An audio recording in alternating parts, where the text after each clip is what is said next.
Welcome, race fans, to another edition of ROSS Racing, brought to you by the Rockingham Dragway, which you can find online at the rockinghamdragway.com. I am Matt Harrelson. Of course, Russell Parker here for the ride. Now, it's been a couple weeks here, but short track racing got underway for the past 2 weeks at Bristol Motor Speedway and at Richmond Raceway. The half-mile and three-quarter-mile tracks were both dominated by the likes of Team Penske and Joe Gibbs Racing. Fancy that, right? No surprise there. It all started at Bristol with Penske running the best race all race long until a late caution flew, and it was a pit strategy that put Kurt Busch in position to win for the fourth time in the Cup Series season.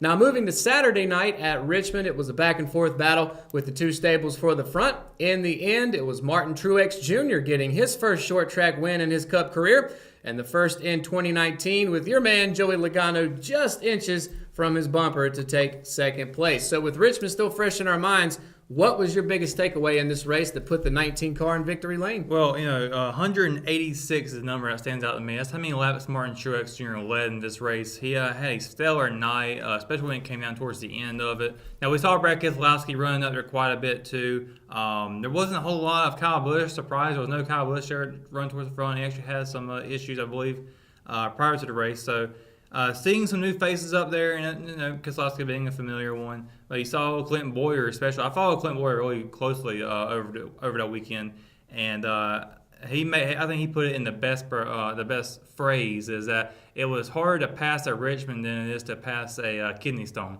And Truex just knew how to pass all night. He knew how to get it done. He knew how to keep the lead. He knew how to get around the lap cars, and he just made it work. And when Logano was coming, I think if Logano had one more lap, he probably could have gotten him. But when you only got 400 laps, you got to take what you got. Yeah, 401 might have got it done. But Joe Gibbs has won the last three races with Denny Hamlin at Texas, and now Busch and Truex at Bristol and Richmond. Team Penske has also won 3 of the first 9 races, so the other wins are also by Busch and Hamlin.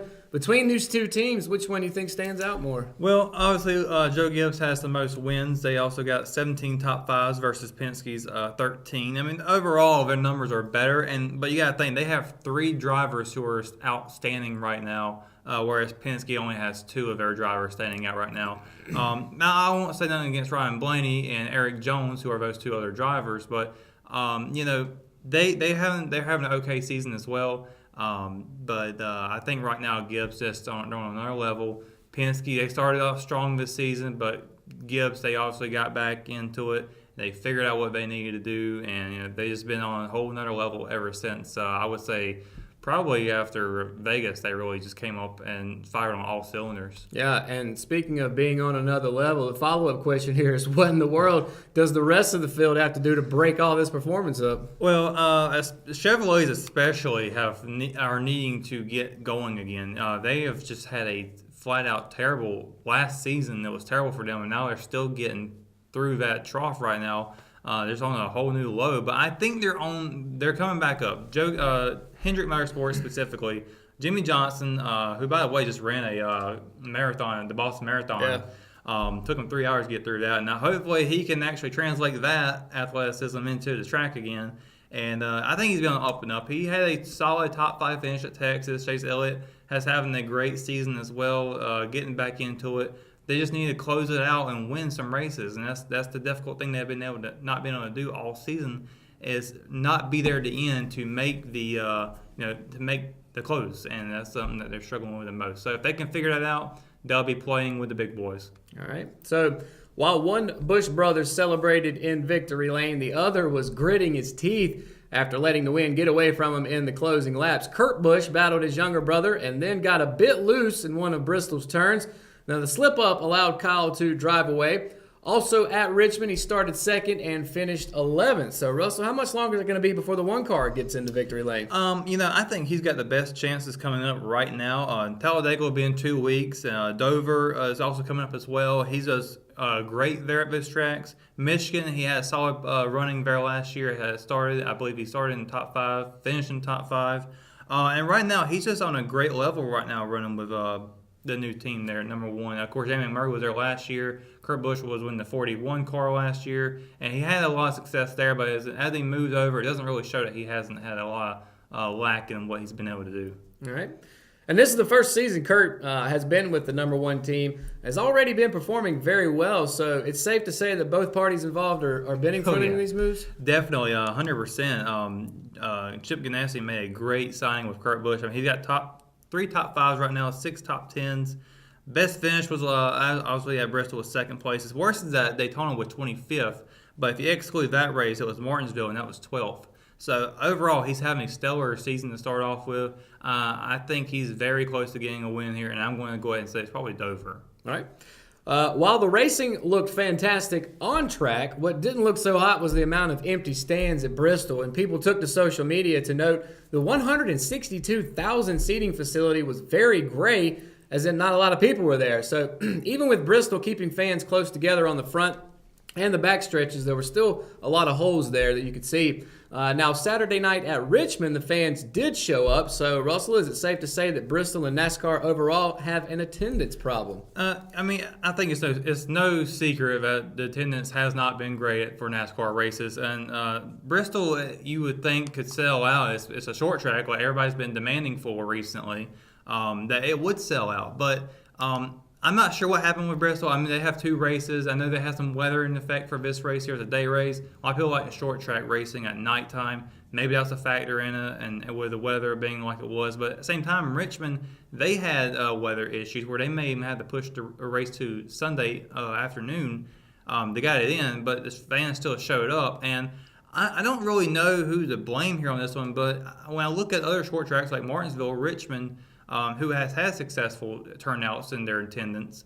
Bristol hasn't. I think maybe it's something to do with Bristol. Maybe it's just the way they've been, or maybe it's been the previous racing, what's been on the track, the product itself.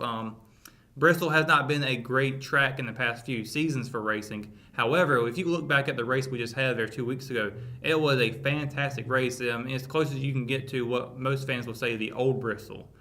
So I think that if Bristol can continue to have that good product, their fans will come back to that race and they'll continue to want to go there. I mean, you think about it, there's so many other short tracks in that area between Bristol and Richmond that they can go to, and obviously I think when you see the better racing at one of them, you'll pick that one. Do you happen to know what the actual attendance was at Bristol? I do not know, but I mean, I'm sure you can probably screenshots and spots. You might be able to count it. Well, the reason I'm asking is, I mean, 162,000 capacity, that's a lot. Yeah. And I don't care what the event is. That WrestleMania, I know we're going to talk about that here in a little bit, but that's even tough to get 160,000 people every race, right? Well, when they had the Tennessee and I believe it was Virginia Tech game, they actually sold that out. And that was the biggest college football game ever. I think it was the first time they ever done that too. So, I mean, you got to think, when something unique like that happening, you're going to sell out. Bristol's has been there for so long, and I guess, fans, there's so many more things to do these days that fans, right, and easier to watch on TV. I mean, you can look at the TV market for Richmond, for the racing for Richmond, and the top market for TV was at Richmond. So people chose to stay at home in Richmond to watch the Richmond race. Yeah. So, I mean, that's just kind of how people are these days. Yeah, and I mean, you brought up the Virginia Tech Tennessee thing. That was kind of a niche thing where, it was a football game in a racing stadium. So I think that's why a lot of people showed up for that. But before we move on, is perhaps taking out some of the stands and making the actual capacity smaller, is that something that could be on the table? I know that if you take out the stands, because Charlotte did this a few years back, and Daytona done it recently too on their backstretch. You take stands out, it helps out your taxes, your property taxes, and you can bunch your crowds up together. But the Bristol night race, it still sells really good. Last year, you can go look at those. You can look at the stands in that one, and they fill up pretty good. They're not completely full capacity, but they are able to utilize the turn stands, and you can see a lot of it filled up on the front stretch and back stretch as well. So I don't think removing it would be beneficial to Richmond. Maybe they just need to have more things going on that will allow them to do that. Maybe even change the first race date to a night race. That could be something that they have to do. All right. So NASCAR has seen many former drivers take off the racing gloves and put on a tie for a broadcasting career. Just recently, Jeff Gordon took the commentary for Fox and Dale Earnhardt Jr. over to NBC. Now, as we found out a couple weeks ago, Darrell Waltrip joined the Fox team back in 2001 before being Fox Sports' first hire of their coverage. Now, after 18 years, he's hanging up his coat. So, Russell, this is certainly a big retirement announcement, isn't it? Yeah. Did you want me no more boogity, boogity, boogie? Let's go racing, boys. Yeah, he's been there for as long as I can remember. Growing up with him, being on TV, him, Mike Joy, and Larry McMillan's been the top 3 guys on the Fox booth, and iconic trio they were. And it does suck to see the DW leaving, and but he's had a great career. And you know, I like to see what's going to happen in the future for that, and what I'm sure he's going to be taking the back seat and enjoying life. You know, a lot of drivers will hang up their gloves, like you just said, and get the tie out. And now you got to move on. You got to continue to live out your life. And of course, the schedule is pretty intense for a broadcaster at that level. And you know, I think that it can definitely take a toll on someone. And I'm sure that he's just ready to kick it back and relax. Yeah, there's nothing wrong with that. Go play some golf for a little bit. Yeah. And Waltrip has arguably been one of the best NASCAR broadcasters in the sport's history. So seeing who might replace DW in the booth has got to be somebody special. Do you have any idea on who it could or should be? You know, I got a couple of drivers listed here that I'm going to talk about for a second. Jimmy Johnson's one of the first ones to come to my mind. That's because everybody's been talking about him retiring, and this could potentially be his last year, and it would be a great fit for him to move in there alongside his former teammate Jeff Gordon. Now, if you look at it, though, Jeff Gordon still has involvement with Hendrick Motorsports. Jimmy Johnson probably will, too. So it might look a little biased to have 2 Hendrick teammates in there. But, you know, I think Jimmy will be a great fit for it as well. He does enjoy the sport. He does represent it well. And he can continue to do that in the booth. Jamie McMurray, who just got out of the one car, now Kurt Busch is driving it. He actually joined Fox Sports on their Race Hub show for analysts. He might be able to be a good fit for that too. A former driver, you know, he's got plenty of knowledge being in those cars very recently.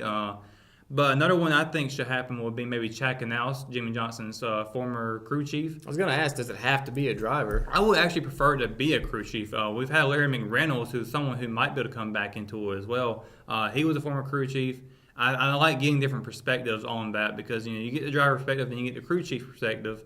And it kind of goes together like that. So crew chief will be a very good fit, I think. And I would even say Larry McReynolds can come back. I would love to see Larry Mack come back. All right. Well, I think Russell's available too if y'all need it. Yeah. So, now, time for some local news, but not quite racing related. And we're talking about the inaugural 4th of July at the Rock. Rockingham Speedway and Entertainment Complex officials announced the event in partnership, of course, with the city of Rockingham and Richmond County last week. While not many details have been announced, officials say there will be live music, kids' activities, and bounce houses, and of course, a fireworks show, which is currently in the design stage. So Frank Bloom, the operating partner and vice president of events, marketing, and development at The Rock, said that the fireworks show is going to be one of the largest fireworks shows in the entire Southeast, if not the largest, between Washington, D.C. and Atlanta, according to the fireworks vendor. So what's your take on this announcement? Man, hearing that being the largest, like in the Southeast, I mean, man, you can't get him. I can't wait for this. This is going to be exciting. And it's going to be free as well. I mean, free parking, free entry. I hope to have a little exhibition race going on during the event. That'd be pretty cool. Yeah. But you know, this is awesome. I mean, I like the idea of having a really big fireworks show. I know Hamlin and Ellery's going to be doing their thing still, and I think that's fine. But I think it's cool overall to have a huge fireworks show like this. It's going to be a huge attraction to the area, not just for Richmond County, but some surrounding areas can also benefit from it as well. Overall, it just helps everyone out, and I think this is going to be really cool, and I can't wait to see what else they got in store for it. Yeah, speaking of that, I'm going to throw a prediction out there. We're close to Fort Bragg. What do you think we see a flyover? Oh, now that would be amazing. And of course, I think Camp McCall's not too far away either. So Air Force Base also not far away. Yeah, I think that would be something epic. Yeah, and that could very well happen. I mean, we see those guys flying around here anyway. They might as well take a trip over the speedway. So. Yeah, and you know, just yesterday, we released on the Richmond Observer, and they're going to have another music concert going on there the weekend after Epicenter. So, I mean, The Rock is doing a lot of cool things recently, and I'm glad to see these owners are taking the opportunity to make new events going on out there at The Rock. And it doesn't have to be just racing. Sure. Obviously, you can't survive on just racing alone. You look at Aero Tracks, they do this themselves. So you got to adapt. You got to change to the rules of the way things are now. And I think the new owners have a great plan ahead. I agree. All right, so let's switch lanes, and it's time for Drivers in the Groove. So, Russell, who were your top performers at Bristol and at Richmond? At Bristol for the Cup Series, I got Daniel Suarez. He really impressed me in that race. He started 20th and finished 8th. A huge comeback there for him. He's having a pretty solid season being in that 41 car. He was at Joe Gibbs. Now he's over there Stuart Haas, and a really good transition for him. I think it's even better than where he was at. For the Xfinity Series, I got Cole Custer. He started first, finished third. There's only 3 Fords in that race, and it was really spectacular how they all finished, I believe, in the top 5. So Ford's hanging in there while all of those bow ties that were in that race. And for Richmond, I've got Clinton Boyer, who started 14th, finished third. As I said earlier, he really impressed me with that race. I thought he even had a threat to win that race. And Ryan Sieg in the Xfinity Series is my top driver there, who started 13th and finished 5th. All right. So from switching gears to changing lanes, let's go into America's favorite new game show, Checkers or Wreckers. We got 5 questions here for you, Russell. Number 1, new manufacturers should enter NASCAR, such as Honda, Dodge, Nissan, others. What do you think? I'm going to say Checkers. I like the idea of having new manufacturers. Chevrolet, Toyota, and Ford's kind of been the norm for the past few years since 2012, and that was when Dodge was still there, who also won the championship that year with Brad Keselowski. So they left out on a good note. But I think that they can come back, and I would like to see some other manufacturers, because I think just helping out the competition, you got more manufacturers involved. I think it just helps out everyone overall, get better competition between not just the drivers, but the manufacturers themselves, trying to create the best product they can for their teams. I really love to see some different ones. And, we've also talked about how expensive it is to put a race car out there. If more manufacturers got out there, could that potentially, just like anything else with competition, make those prices come down a little bit? I think it would, too. And granted, NASCAR does actually kind of regulate what the parts are, so that probably also doesn't help things out either. But I think with more manufacturers being involved, it does decrease the cost of things. It's just basic marketing there. Yeah. All right, number 2 on Checkers or Wreckers, something we mentioned just a minute ago. Bristol should host a WrestleMania. Fill up that 162,000. Absolutely Checkers on this one, man. I was thinking about that because WrestleMania and the Bristol race was held on the same weekend. And I was like, man, you put all those people in there, they will come out for that. You seen how they did down there in Texas. They will come for this. And I think you got so much more seating. Outdoors. WrestleMania has been kind of going to the outdoor stadiums a lot more. And I think Bristol is just a perfect place for that. You got fans all around you, and just imagine being a wrestler for that one, where you got it all surrounding you. And it's just, I think it would be amazing. And it's the last great Coliseum. That's like the perfect phrase there for WrestleMania. I was going to say, it has kind of a Coliseum feel to it, gladiator style, if you will. All right, number 3, Tony Stewart will win the fan vote for the NASCAR Hall of Fame class of 2020. Checkers or Wreckers? I'm going to say Checkers, because I'm really not sure if anyone else is more popular than him in that group. Now, there's a lot of great guys that are in that Hall of Fame potential, but as far as the fans is concerned, that's the name that's going to stand out. Yeah. The general fan is going to see Tony Stewart. Okay, yeah, he's a Hall of Famer. Yeah.